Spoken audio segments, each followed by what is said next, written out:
Всем привет! С вами IG Daily, и здесь мы рассказываем про нашу повседневную жизнь в Германии. Здесь мы уже 10 лет, и нам есть чем поделиться. Сегодня у нас тема жизни в Германии, ее плюсы и минусы. Если кто-либо задумывался о переезде в Германию и не знает о ее плюсах и минусах, и либо хочет переехать из Германии в другую страну и думает и ищет, какие плюсы и минусы, здесь мы попробуем их всех раскрыть. Да, мы сегодня рассмотрим 10 основных пунктов, и, как известно, нет ничего черного и белого, да? Поэтому мы рассмотрим каждый пункт с двух сторон, положительную и отрицательную сторону. Я буду говорить, почему в Германии жить классно. А я буду говорить правду. То есть ты будешь ныть, как обычно. Я буду говорить правду. Ну да, я буду, как обычно, ныть. Напиши мне, пожалуйста, в 3 экземплярах разрешение на нытье и отправь мне по почте. Хорошо. Итак, приступим. Первый пункт у нас немецкий порядок и правила. Германия – страна порядка. Здесь все работает очень четко. Улицы всегда чистые, все регламентировано. Здесь жизнь достаточно предсказуемая, размеренная и спокойная. Да, если ты выкинул бутылку не в тот контейнер, на следующий день можешь получить предупреждение, либо могут тебя послать на курсы, чтобы ты знал, куда, в какой мусор тебе что рассортировывать. Правила нужно знать. Ordnung нужно знать. Да, ну, в этом есть свои плюсы, потому что когда мы были в Америке, мы за столько лет уже к этому привыкли. И в Америке просто скидывают все в один контейнер весь мусор, хотя у них тоже есть примерно разделение, но американцы на это не смотрят, и у меня просто кровь из глаз тогда было. Это супер непривычно, когда ты уже привык сдавать бутылки, выкидывать мусор, еще что-нибудь, и когда это все у тебя скидывается в один контейнер, ты просто понимаешь, что о какой-либо экологии речь не идет. Так, следующий пункт. Бюрократия. Все государственные процессы в Германии регламентированы. Всегда написан список, какие бумажки, куда тебе нужно принести. И будь уверен, если ты принесешь все четко по списку, ты получишь свой нужный ответ. Да, тебе нужно собрать сначала 25 бумажек. Мы, когда подавались каждый год, нам надо было продлевать нашу визу, потому что у нас была студенческая виза, и у нас было вот столько бумаг. Каждый год мы собирали, показывали, что у нас есть деньги на жизнь, у нас есть где жить, у нас есть на что жить. Это было супер сложно.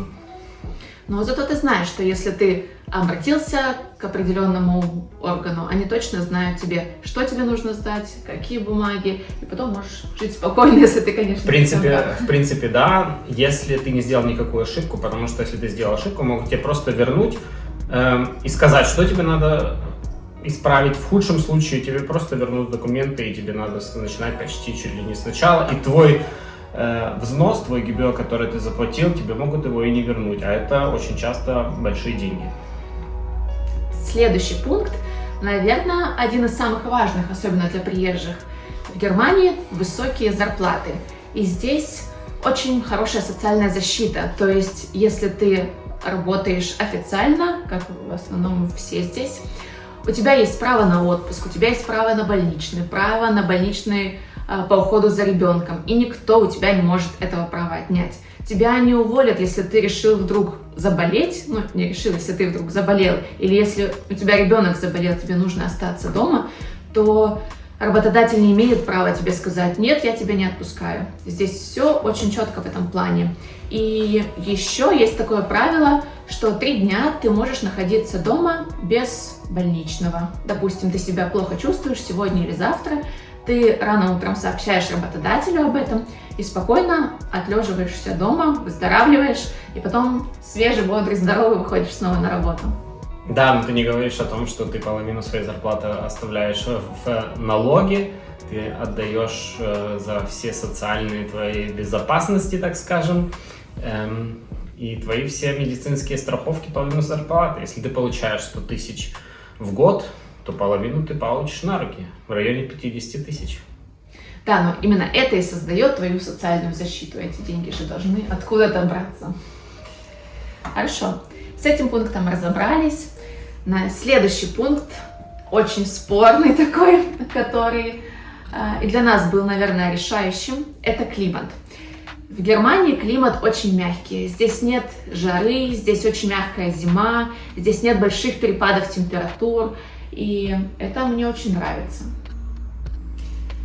Да, здесь постоянная осень. Здесь, в принципе, нет других времен года. Здесь есть осень 1, 2, 3 и 4, и 1 неделя лета. Вот это примерно климат. Да, но нет жары, нет морозов минус 40, здесь нет каких-то природных катаклизмов. Здесь 300 дней в году нет солнца. И нет лета, да. И 1 неделя лета. Ну, в моем понимании лета, да, настоящего. Здесь как бы нет. Так. Да, поэтому смотрите, что для вас важно. Следующий пункт, который мы разберем, это транспорт.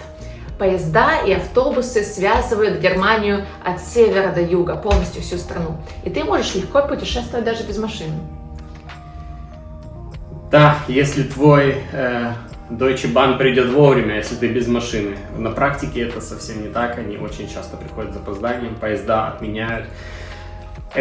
Поезда, которые межгородские, они очень дорогие. Есть у вас проездной, например, вы можете купить Deutsche Ticket, он сегодня стоит, наверное, 60 евро.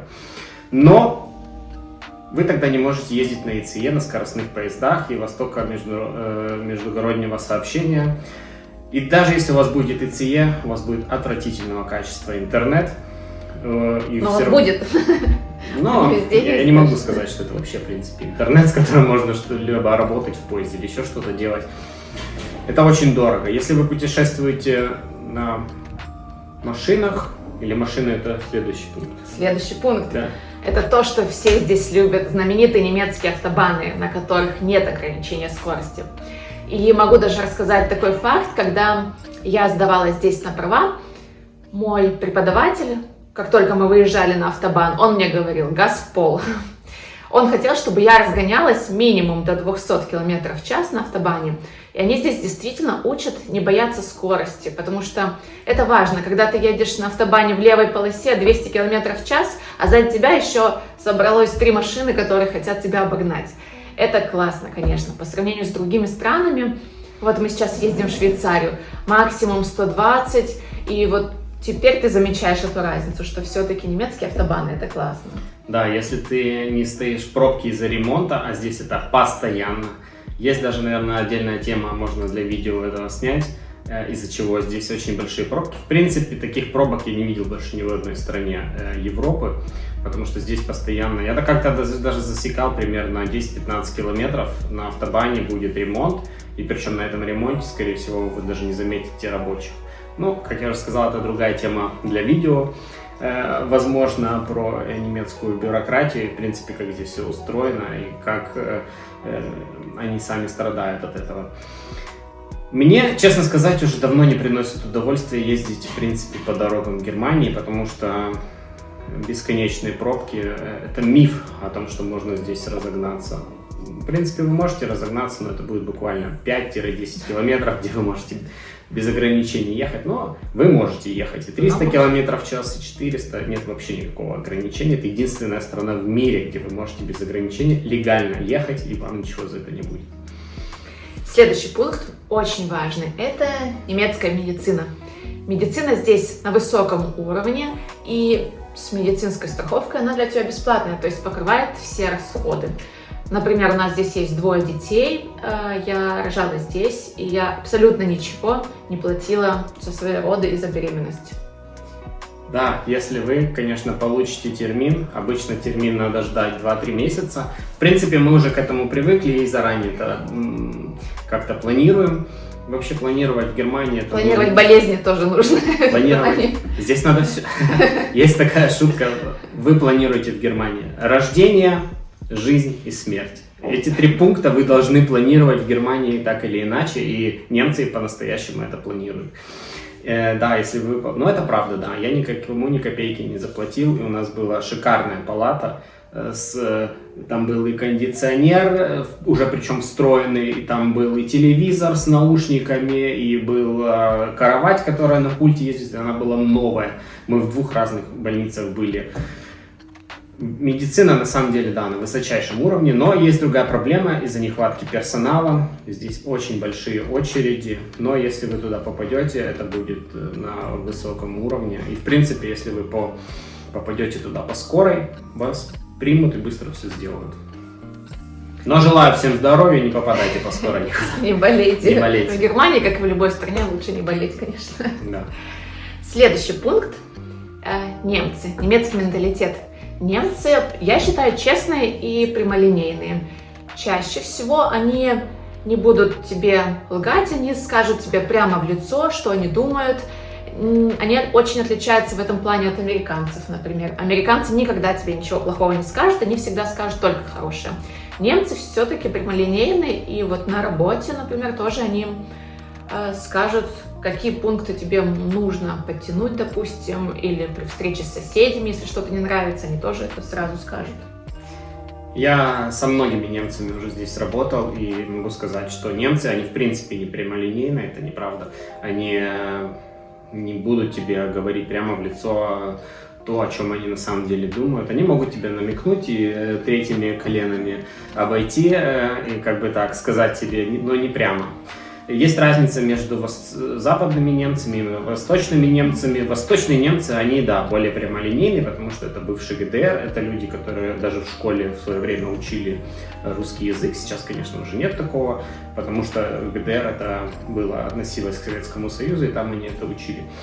И там они, да, они даже учили как бы в школе, у них были часто преподаватели из СССР, так скажем, и эти люди, да, они прямолинейные, они говорят то, что они думают, и мне, конечно, с ними проще работать. Нашим людям, с нашим менталитетом это проще, потому что если тебе что-то не нравится, скажи прямо, не надо где-то там пятыми путями отходить, переходить.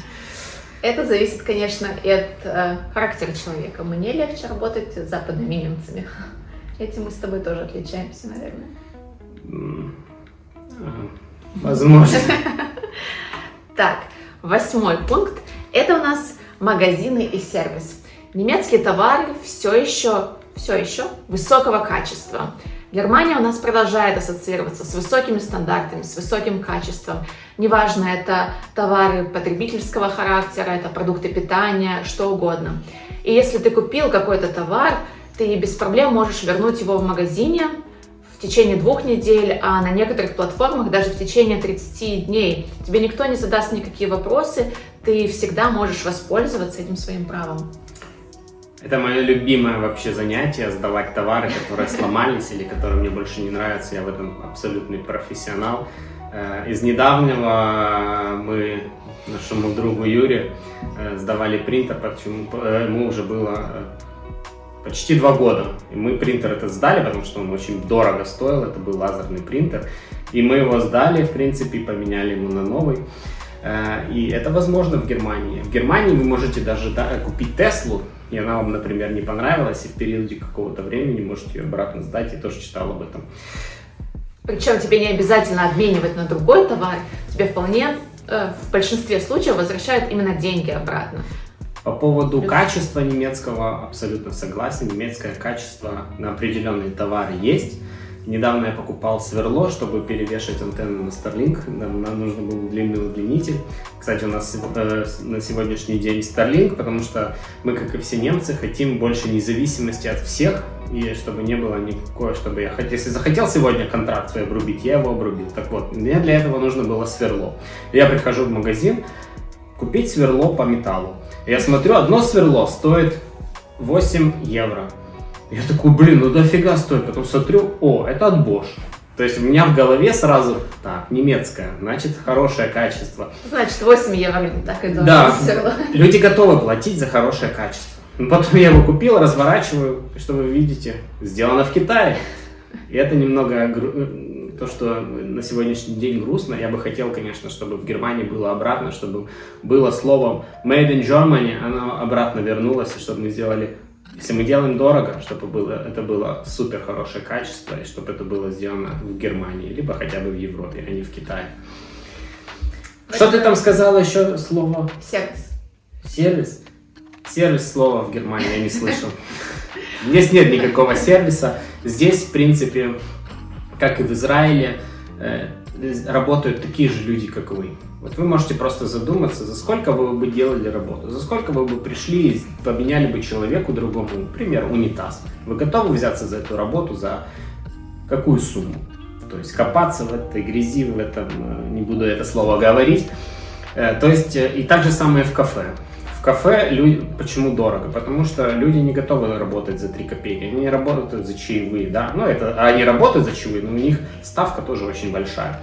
И для этого, и поэтому здесь они все на равных правах, и нет такого, что кто-то пришел человек, например, нам вот меняли окна, очень дорожит тем, что он делает, он профессионал своего дела, и он за свою работу хочет хорошие деньги. И заслуженно, потому что это очень сложная работа, эти окна надо было сюда затащить, даже если они использовали кран или еще что-то. То есть он предлагает то, что вы не можете сами сделать. Соответственно, он хочет за это много денег. Соответственно, он берет за это. Но сервисом какой-нибудь, что вас там будут во все места целовать, чтобы ли вы у нас закажите, здесь такого нет. Последний раз, когда я был в Крыму в 2016 году, там сломался интернет. Не буду говорить по какой причине, точнее, я ее не знаю, мне не интересно было. Я просто прихожу, они говорят, ну да, завтра придем, сделаем. Я им очень просто ответил, если вы сегодня не придете, то завтра у меня будет уже другой провайдер. И вот этим это и отличается. Здесь, если вы хотите поменять провайдер или что-либо, вам надо ждать недели, месяц, очень долго. И да, как такового сервиса здесь на самом деле нет, все на равных правах. Но я хотела бы добавить, вот ты сказал по поводу окон, что нас меняли. Надо отдать должное, что работают они очень хорошо. Во-первых, они поменяли все окна, они не просто поменяли и ушли, да? Они вымыли эти окна после себя, они забрали весь мусор, они все пропылесосили, они на балконе у нас абсолютно все убрали, они не оставили после себя абсолютно никакой грязи, никакой пыли, никакого мусора. Мне нужно было только начисто потом окна вытереть и все. А так абсолютная чистота. Они даже в подъезде у нас перед входной дверью, где они оставляли, вот окна ставили, пока они там лежали перед тем, как их ставить, они даже там все пропылесосили, ушли и оставили после себя идеальную чистоту. Это тоже сервис с какой-то стороны. Когда вы платите 10 тысяч или более за 4 окна, то... Ну, да. Я же говорю, если я плачу очень много денег, то да, я ожидаю определенного качества, определенного сервиса. Ты его получаешь, в принципе. За много денег, да. Если вы заплатите мало денег, то вы вообще ничего не получите. Ни качества, ни сервиса. Если вы платите много или больше, то может есть шанс получить это дальше. 9-й пункт – это безопасность. На сегодняшний день это крайне важный пункт, наверное, тот пункт, по которому многие из вас или многие из нас оказались в Германии. Германия все еще остается очень безопасной, одной из самых безопасных стран в Европе. Здесь можно спокойно гулять по вечерам, вы можете спокойно оставлять свои вещи в бассейне без присмотра или в парке, если вы отдыхаете на пикнике, вы можете не переживать, что кто-то у вас сворует, украдет. Мы привыкли к этому. Машину можете не закрывать, и вот если вы побудете в Германии, увидите, какие здесь двери в квартире у всех. Обычные деревянные двери, здесь ни у кого не стоят бронированные двери с 5 замками, обычные двери с простым ключом. Да, но здесь запрещено ставить металлические двери, это правда, из-за пожарной безопасности. У нас вообще, по-моему, сегодня картонная дверь а-ля Икея, мне кажется, ее с ноги можно вынести без всяких вопросов, это правда, здесь я чувствую себя в безопасности. Последнее время, к сожалению, нет, из-за многих факторов. Вообще, вопрос безопасности – это, скорее всего, вопрос другого видео, мы его, скорее всего, в дальнейшем снимем. Но да, это правда, я не боюсь здесь, что мне разобьют окно в машине, украдут что-либо. Но в Берлине или Франкфурте ночью я бы спокойно, без всяких мыслей не гулял. Есть вопросы именно в ночное время, если в дневное это очень защищенное, то в остальном нет. Следующий пункт очень важный тоже на данный момент для всех, кто работает, это work-life balance. Германия, я считаю, этим славится. На работе, если у тебя стоит рабочий твой график 8 часов, и ты спокойно можешь уйти в 5 часов вечера, тебе никто ничего не скажет. От тебя никто не будет требовать переработки. Тебе не будут звонить начальники в 8 вечера, вот, пожалуйста, дошли мне что-нибудь или сделай. Тебя не будут тревожить на выходных. У тебя законное право отдыха, у тебя есть твои часы, которые отрабатываешь, в остальное время у тебя отдых, и никто не имеет права претендовать на него. Это правда, но, скорее всего, это зависит от твоей должности. Чем выше у тебя должность, тем больше ответственности. Там, скорее всего, придется и перерабатывать, и работать, и это не важно где-то. Все зависит от твоей зарплаты. Да. В большинстве позиций, работ, да, 5 часов там, или 4 часа ноутбук закрывается, ты идешь домой. Неважно где, неважно как, доработал, никто тебя не будет заставлять. Да, есть нюансы, говорю же, работы с немцами, и в принципе то представление, как мы привыкли работать, у них совсем другое представление. Они очень хорошо умеют показывать, что они очень заняты и очень работают. И в этом есть разница между ними и нами. По этому поводу я вспомнила один случай, когда попросили немца решить одну проблему. Он потратил 5 минут и говорит: с вас 100 евро. Такие: как? Почему так дорого? Вы потратили всего 5 минут. Немец отвечает: я потратил 10 лет, чтобы я мог решить эту проблему за 5 минут. Так что такой вот интересный момент. Ну что, мы обсудили все 10 пунктов. Я предлагаю сейчас подвести итоги нашего видео. Таким образом, как я считаю, Германия подходит вам для жизни, если вы любите порядок, предсказуемость, стабильность и уверенность в завтрашнем дне. Да, и либо она вам не подходит, если вы любите экспериментировать, вы любите хорошую погоду и вы хотите заниматься собственным бизнесом.